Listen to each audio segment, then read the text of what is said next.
اعوذ باللہ من الشیطان الرجیم بسم اللہ الرحمن الرحیم فَإِذَا نُقِرَ فِي النَّاقُورِ فَذَلِكَ يَوْمَئِذٍ يَوْمٌ عَسِيرٌ عَلَى الْكَافِرِينَ غَيْرُ يَسِيرٌ ذَرْنِي وَمَنْ خَلَقْتُ وَحِيدًا وَجَعَلْتُ لَهُ مَالًا مَمْدُودًا وَبَنِينَ شُهُودًا وَمَهَّدتُّ لَهُ تَمْهِيدًا ثُمَّ يَطْمَعُ أَنْ أَزِيدَ كَلَّا إِنَّهُ كَانَ لِآيَاتِنَا عَنِيدًا۔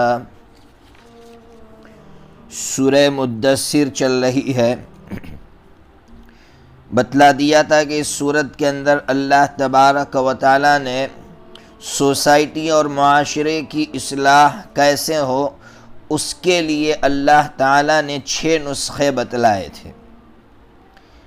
اب آج کے اس سبق کے اندر اللہ تبارک و تعالیٰ یہ کہنا چاہتے ہیں کہ دنیا میں کچھ سرمایہ دار مالدار قسم کے لوگ ہوتے ہیں جو یہ نہیں چاہتے ہیں کہ معاشرے کی اصلاح ہو، کیونکہ وہ یہ سمجھتے ہیں کہ اگر معاشرے کی اصلاح ہو گئی، معاشرے میں اچھے اخلاق والے لوگ پیدا ہو گئے تو پھر کوئی ہماری عزت کرنے والا نہیں رہے گا، ہماری واہ واہ ختم ہو جائے گی، ہمیں سلامی بھرنے والے لوگ ختم ہو جائیں گے۔ اس لیے وہ کبھی نہیں چاہتے ہیں کہ معاشرے کی اصلاح ہو، اس لیے وہ ایسے نسخے اور یہ نسخے بتانے والی کتابوں کو نابود کرنے کی، مٹانے کی کوششیں کرتے ہیں۔ ہر زمانے میں ایسا ہوا ہے، جیسے آج کے دور میں بھی ایسا ہو رہا ہے کہ کچھ مالدار سرمایہ دار ایسے ہیں کہ جو کیپٹل سسٹم کو دنیا پر نافذ کرنے کے لیے، تھوپنے کے لیے، وہ اس طرح دنیا کے لوگوں کو جاہل اور اندھا بنا کر رکھنا چاہتے ہیں اور ایسی اچھی چیزوں کو مٹانا چاہتے ہیں۔ ان مالداروں میں سے ایک مالدار کا اللہ تبارک و تعالیٰ نے اپنے کلام پاک میں ذکر کیا ہے۔ کون ہے وہ مالدار؟ اس کی کیا حالت ہوگی؟ اللہ اسے کیا سزا دیں گے؟ اس نے کیا غلط کام کیا؟ دیکھیں، اس مالدار کے بارے میں آتا ہے کہ اس کا نام ہے ولید ابن المغیرہ۔ ولید ابن المغیرہ، اللہ تبارک و تعالیٰ نے اسے بڑا مال عطا فرمایا۔ سب سے بڑی بات تو یہ ہے کہ یہ اپنے باپ کا اکلوتا تھا، اس لیے باپ بھی بڑا مالدار تھا تو وراثت میں بہت زیادہ مال ملا، اور پھر اس نے اپنی ہوشیاری سے بہت زیادہ مال کمایا۔ مفسرین میں صاحب تفسیر مظہری یہ لکھتے ہیں کہ اس کی مجموعی طور پر جو سالانہ اس کی آمدنی تھی 1 کروڑ پاؤنڈ تھی، یعنی آج کے زمانے کے اعتبار سے 1 کروڑ پاؤنڈ سالانہ اس کی آمدنی تھی۔ اب اندازہ لگائیے کہ اللہ تبارک و تعالیٰ نے کتنا مال عطا فرمایا تھا۔ اور پھر بیٹے، عام طور پر عرب جس کے پاس بیٹے زیادہ ہوتے تھے تو وہ فخر کرتا تھا کہ میرے پاس حاضر رہنے والے بیٹے ہیں۔ تو یہ ولید جو ہے، ایک طرف مال کی ریل پیل ہے، دوسری طرف اولاد۔ مفسرین فرماتے کہ اس کی 10 اولاد تھی، 10 بیٹے تھے، 10 عجیب و غریب صلاحیتوں کے مالک تھے۔ 10 میں سے 6 بیٹے تو ایسے ہیں جو کفر پر مرے ہیں، اور 4 بیٹے ایسے ہیں کہ جن کو اللہ تبارک و تعالیٰ نے اسلام کی دولت عطا فرمائی۔ آپ نے نام سنا ہوگا حضرت خالد ابن الولید رضی اللہ تعالیٰ عنہ، سیف من سیوف اللہ، کیسی صلاحیت کے مالک تھے۔ یہ ولید کے بیٹے ہیں، یہ ولید جو اتنا بڑا مالدار جس کا ذکر قرآن مجید کر رہا ہے، ان کے بیٹے تھے۔ اللہ تبارک و تعالیٰ نے کیسی صلاحیتیں عطا فرمائی دی کہ جب کافر تھے، مشرک تھے، تو اس وقت انہی کے ذریعے سے جنگ احد میں مسلمانوں کو بہت بڑا نقصان اٹھانا پڑا تھا، یعنی وہ اپنی مہارت سے، صلاحیت ہی سے تو نقصان پہنچا رہے۔ اور جب اللہ نے اسلام عطا فرمایا تو آپ جانتے ہیں شام کو فتح کیا۔ یرموک کی لڑائیاں آپ تاریخ پڑھیے تو پتہ چلے گا کہ کیسی خونخوار لڑائیاں تھی، کیسی خطرناک جنگیں تھی، لیکن حضرت خالد ابن الولید رضی اللہ تعالیٰ عنہ کو اللہ نے وہ حوصلہ، وہ ہمت، وہ صلاحیت، وہ جنگ کی مہارت عطا فرمائی دی۔ عراق کی مہمات پر غلبہ پایا ہے، بہت بہت فائدہ اللہ تبارک و تعالیٰ نے ان کی ذات سے اسلام کو پہنچایا ہے۔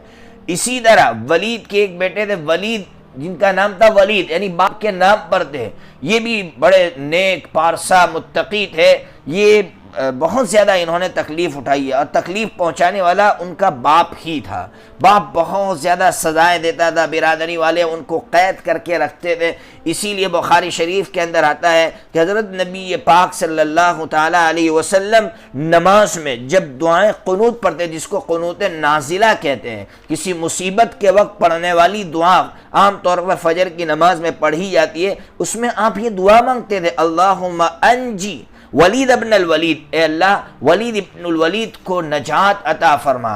اس لیے یہ ولید ابن الولید ہے۔ عجیب بات یہ ہے کہ بدر کی لڑائی میں کفار کی طرف سے آئے تھے، لیکن لڑنے کو جی نہیں چاہا، مسلمانوں کے خلاف لڑنے کو جی نہیں چاہا، اندر اندر سے سمجھ رہے تھے کہ غلط کام ہے، مسلمان سچے ہیں، دل سے اسلام کی حقانیت کو تسلیم کر چکے تھے، مگر اس کا اظہار ابھی تک نہیں کیا تھا۔ بدر کی جنگ میں مسلمانوں نے جب فتح پائی تو یہ قیدی بنا کر لائے گئے اور فدیہ دے کر وہ یہاں سے چلے گئے۔ مسلمانوں نے کہا فدیہ دے دو، کچھ دے دو تو ہم تم کو چھوڑ دیں گے، وہ چلے گئے۔ اس کے فوراً بعد انہوں نے اسلام قبول کیا۔ تو کسی نے کہا کہ بھئی جب آپ اسلام قبول کرنا چاہتے تھے تو پہلے قبول کر لیتے تو اتنی بڑی رقم نہ دینی پڑتی۔ کتنا پیارا جواب دیا، فرمایا کہ اگر ایسا کرتا تو لوگ یہ سمجھتے ہیں کہ پیسوں سے بچنے کے لیے اسلام قبول کیا ہے، میں نے صرف اللہ کو راضی کرنے کے لیے اسلام قبول کیا ہے۔ یہ اتنے بڑے شخص تھے، یہ بھی ولید کے بیٹے تھے۔ ولید کے ایک تیسرے بیٹے تھے عمارہ، یہ بھی جو ہے اسلام لا چکے تھے۔ بہرحال تو یہ مختلف نام ملتے ہیں، چوتھے بیٹے کا نام مجھے ملا نہیں ہے۔ 4 بیٹے تھے جو اسلام قبول کر چکے۔ تو اللہ تبارک و تعالیٰ نے اس ولید کو اتنی بڑی بڑی نعمتوں سے نوازا تھا، لیکن اس ظالم نے کیا کیا آپ جانتے ہیں؟ اب سنیے اس کے کارنامے، اس کی کرتوت سنیے، کیا کرتوتیں رہی ہے۔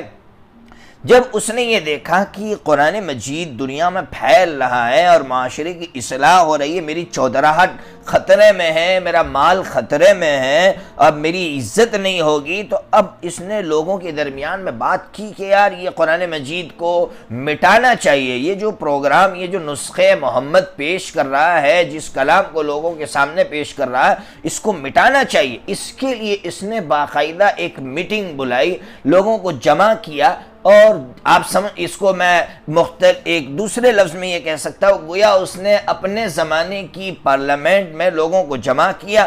اب جمع کرنے کے بعد لوگوں سے یہ کہا کہ اب بتاؤ اس قرآن کو ہم کس طرح مٹا سکتے ہیں، مٹانے کے لیے آپ کے پاس کیا رائے ہے؟ تو اس میں بڑے بڑے لوگ تھے، ابو جہل، عتبہ، شیبہ، عاص بن وائل جیسے بڑے بڑے خطرناک صنادید قریش، اور اس وقت کے بڑے بڑے سرخیل موجود تھے۔ ہر ایک نے اپنی رائے دی، لیکن یہ ہر ایک کی رائے کو کاٹتا رہا۔ تو ابو جہل سمجھ گیا یار یہ ہر ایک کی رائے کاٹ رہا ہے، لیکن بڑا چودھری تھا، مالدار تھا، کسی کو ہمت نہیں تھی، تو ابو جہل نے ہمت کر کے اتنا کہا کہ جناب جب آپ ہر ایک کی رائے کاٹ رہے ہیں تو ہم آپ ہی کو فیصل بناتے ہیں، آپ ہی فیصلہ کر دیجئے کہ کیا کرنا چاہیے۔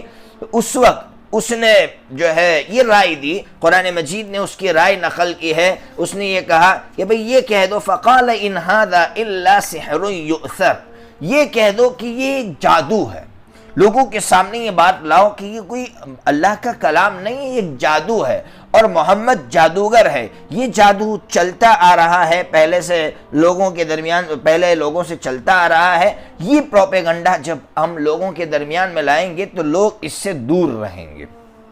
اب بات یہ آئی کہ ٹھیک ہے تیری رائے تو صحیح ہے، لیکن تیری رائے پر عمل کیسے ہو؟ اس کی رائے پر عمل کرنے کے لیے یہ تجویز پیش کی گئی کہ جب حج کا زمانہ آئے گا، اس زمانے میں بھی لوگ حج کرتے تھے، حج کا زمانہ جب آئے گا تو ایک کام کریں گے، نوجوانوں کو بارڈر پر کھڑا کر دیں گے۔ مختلف ممالک سے لوگ آتے تھے تو بارڈر پر کھڑا کر دیں گے، جب بھی کوئی آئے گا تو ہمارے نوجوان بلند آواز سے یہ کہیں گے کہ بھئی سنو، ایک اعلان یہ ہے کہ ہمارے یہاں مکہ میں ایک محمد نامی شخص ہے، وہ جادوگر ہیں اور وہ ایک کلام پیش کر رہا ہے، وہ جادو ہے، اس لیے اس سے بہت دور رہیں، بچیے۔ اس طرح کا وہ اعلان کرتے رہیں گے۔ گویا میں دوسرے لفظوں میں کہوں کہ انہوں نے میڈیا کا استعمال کیا، اپنے پیسوں کے بل پر انہوں نے میڈیا کو خریدا، نوجوانوں کو خریدا اور نوجوانوں کو غلط کام کے لیے استعمال کیا، گویا میڈیا کا استعمال کیا۔ اب کیا ہوتا ہے سنیے، اب اس کی بات پر عمل ہوا، نوجوانوں کو تعینات کیا گیا، شہر کے چاروں کناروں پر جو ہے بلکہ مختلف راستوں پر کھڑا کر دیا گیا۔ اب جب بھی کوئی آتا ہے یہ نوجوان اعلان کر رہے ہیں، چیخ رہے ہیں، آواز لگا، جس طرح آج کی میڈیا چیختی ہے نا، اس طرح چیخ رہے ہیں، آواز لگا رہے ہیں۔ تو اب عجیب بات یہ ہے کہ انسان کی فطرت اللہ نے ایسی بنائی ہے کہ آپ اس کو جس چیز سے روکیں گے نا اس کی طرف وہ زیادہ جائے گا، اس لیے کہ وہ سوچے گا یار کچھ تو ہوگا، جبھی تو وہ روک رہے ہیں۔ تو اب اللہ تبارک و تعالیٰ کا نظام دیکھیے کہ انہوں نے جس میڈیا کو، جن نوجوانوں کو قرآن مٹانے کے لیے استعمال کیا تھا، اللہ نے اسی میڈیا کو، انہی نوجوانوں کو قرآن کریم کو پھیلانے کے لیے استعمال کروایا۔ کیسے؟ اب لوگ زیادہ سننے کے لیے جانے لگے کہ چلو اب پہلے تو ہم محمد کو جانتے نہیں تھے، اب ان کے ذریعے سے ہم کو پتا چلا کہ محمد کون ہے، پتا چلا ہم کو کہ بھئی قرآن کون ہے، چلو قرآن کو سمجھ لیتے۔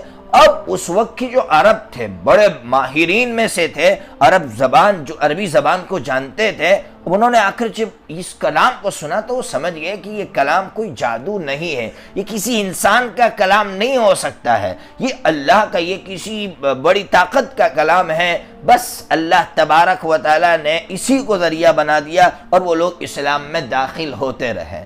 میں یہ کہنا چاہتا ہوں کہ اس وقت کے بھی سرمایہ دار یہ کام کر رہے تھے قرآن مجید کو مٹانے کے لیے، لیکن اللہ کا نظام اس وقت بھی یہ تھا کہ وہ جن ذرائع سے قرآن مجید کو مٹا رہے تھے، اللہ تبارک و تعالیٰ انہی ذرائع سے قرآن مجید کی اشاعت کا، اس کی تبلیغ کا، اس کو پھیلانے کا کام کر رہے تھے۔ بس آج کے زمانے میں بھی مسلمانوں کو ڈرنے کی ضرورت نہیں ہے۔ میں اس کی مختلف مثالیں ہمیشہ دیا کرتا ہوں کہ ٹرپل طلاق کو کتنا اچھالا گیا میڈیا کے ذریعے سے اسلام کو بدنام کرنے کے لیے، لیکن شاید آپ کو معلوم نہیں ہے کہ یہی ٹرپل طلاق پر جب غیر مسلم عورتوں نے ریسرچ کیا، تحقیق کرنا شروع کیا، تو ان کی آنکھیں کھل گئی کہ اسلام کتنا پیارا مذہب ہے، اسلام نے کیسی رعایتیں کی عورت کے ساتھ۔ ایک طرف وہ یہ پھیلا رہے تھے کہ اسلام نے عورت پر ظلم کیا ہے، اسی میڈیا کو اللہ تبارک و تعالیٰ نے اسلام کی خوبی کا ذریعہ بنا دیا۔ اس لیے ہمیں ہمیشہ اپنا اچھا کام کرتے رہنا چاہیے، لوگ کیا بول رہے ہیں اس کے پیچھے پڑنے کی ضرورت نہیں ہے۔ اللہ کا نظام ایسا ہے کہ اچھی چیزیں بولتے رہیں گے، بولتے رہیں گے، بولتے رہیں گے تو اللہ تبارک و تعالیٰ باطل کو خود بخود دبا دے گا، یا اسی باطل کو اللہ تبارک و تعالیٰ حق کے لیے استعمال کرے گا۔ یہ اللہ کا نظام رہا ہے۔ بہرحال تو اس صورت کے ذریعے ہمیں بہت کچھ سیکھنے کو مل رہا ہے۔ پھر آگے کل کے سبق میں یہ سمجھاؤں گا کہ کیا اللہ تبارک و تعالیٰ اس کو سزا دے رہے ہیں، اور پھر اس پر اللہ تبارک و تعالیٰ کس طرح تمام لوگوں کا امتحان لے رہے ہیں۔ اللہ تبارک و تعالیٰ ہمیں اسلام کی اشاعت کے لیے اور خصوصاً قرآن مجید کی اشاعت کے لیے قبول فرمائے۔ وآخر دعوانا ان الحمد للہ رب العالمین۔